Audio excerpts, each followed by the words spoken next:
I believe, my limited knowledge, brain power, that applying the gospel to you, the gospel of Christianity, of Jesus in the Bible, he's trying to get you to walk a certain way, think a certain way, love a certain way. It's a mentorship in a sense, kind of. And then as you're doing that, he's coming along within you, manifesting himself to you, and helping you walk out this thing. You're doing your part. You're being obedient to the truth. And then he's stepping in and what's the word I want to use? Eventually his power will be working through you. Okay, he's going to reach other people through you.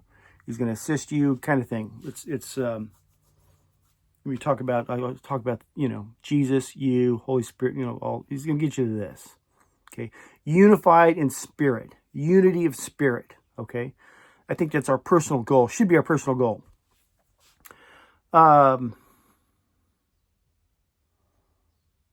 A simplified way of putting it. Hey, what about the Old Testament? What about it? What about Revelation? What about the two witnesses? What about it?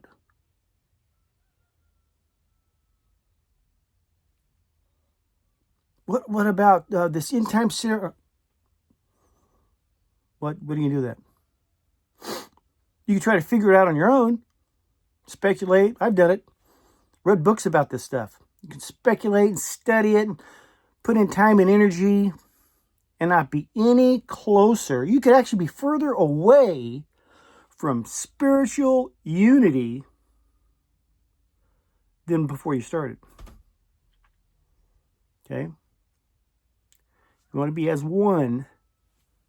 Jesus, the Father, the Holy Spirit, the Spirit of Truth, you, that little kid in India, that's the church. That's where you want to be. You want to be this. On the inside of this group, spiritually unified. Okay? Yeah, but what about, is this guy the Antichrist? Don't know. Don't know. But if he wants me to know, he says in the book in John 14 or 15, I will teach you all things. See where I'm going? Okay. What is Trump the Antichrist, or is Obama? Hey, what about these floods? We've got all these floods. When's the plagues coming and all that? Well, I need to work on this. He will teach you all things. I will not leave you as orphans. Okay? Hey, the pyramids. They found all this thing in the pyramids. Really cool. I thought that was really cool. Interesting. How does that change Doesn't. Not at all. Doesn't change anything. They could find Atlantis tomorrow. Guess what? This still applies. This is the goal.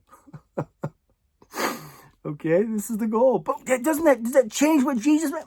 No, not at all. No. Now, are these things distractions? Are they whatever? Who knows? I don't know. Maybe there's Atlantis. Maybe it's buried under Cleveland, for all I know.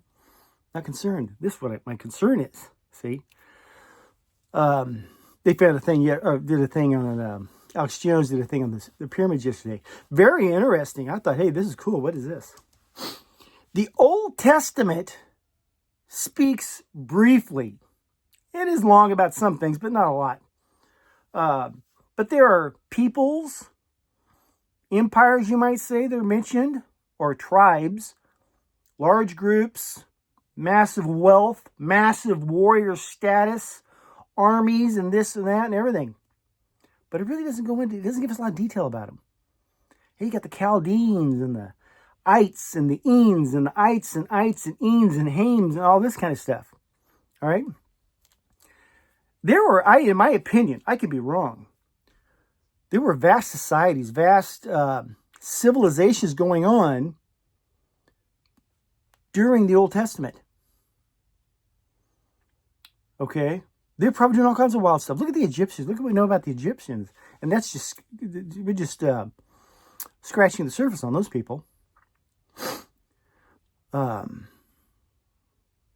Now, there's a whole other video we could go. They got help.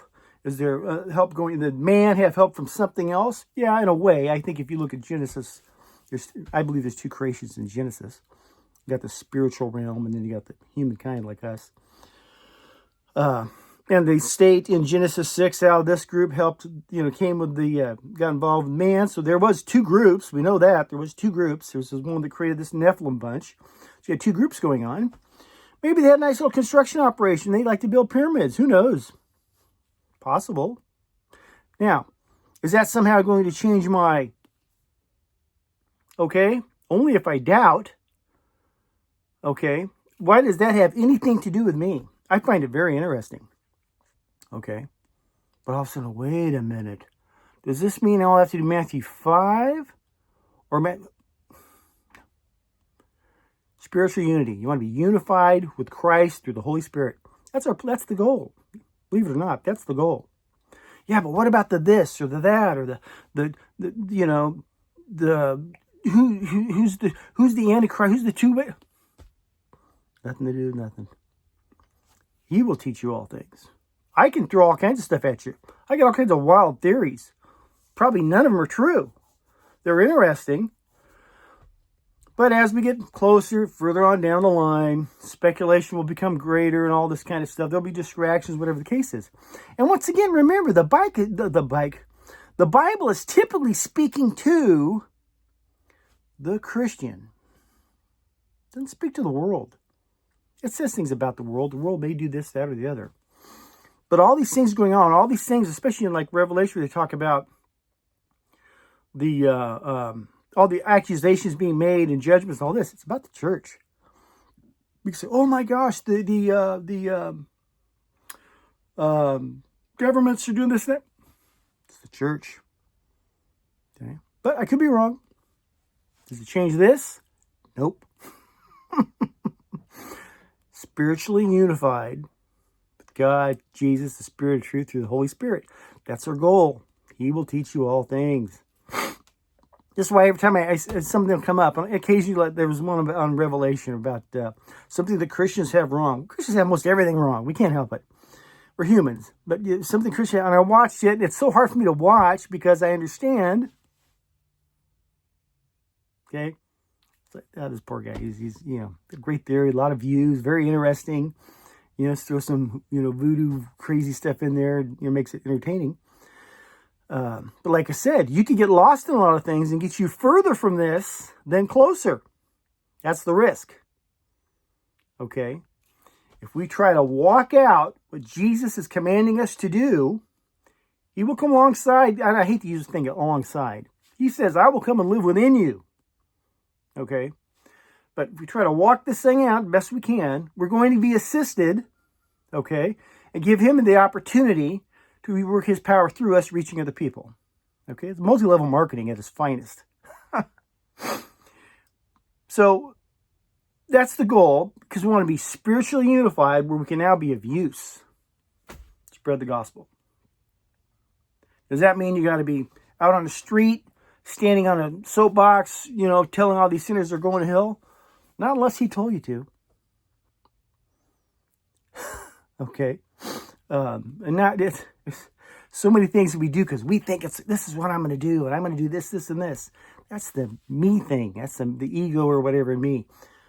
He will teach you all things. But anyhow, as far as pyramids, as far as any other wild thing going on, or the churches or this, or the Antichrist or whoever, spiritually unified. That's our goal. Okay? Spiritually unified. This is what we want to be. God, Jesus, Holy Spirit, Spirit of truth, you, and the other people, that's the church, spiritually unified. That's the goal. UFOs, UAPs, some guest on Joe Rogan, they find IHOP under the pyramids or whatever, has nothing to do with this. Okay? This is all that matters. Love you, God bless.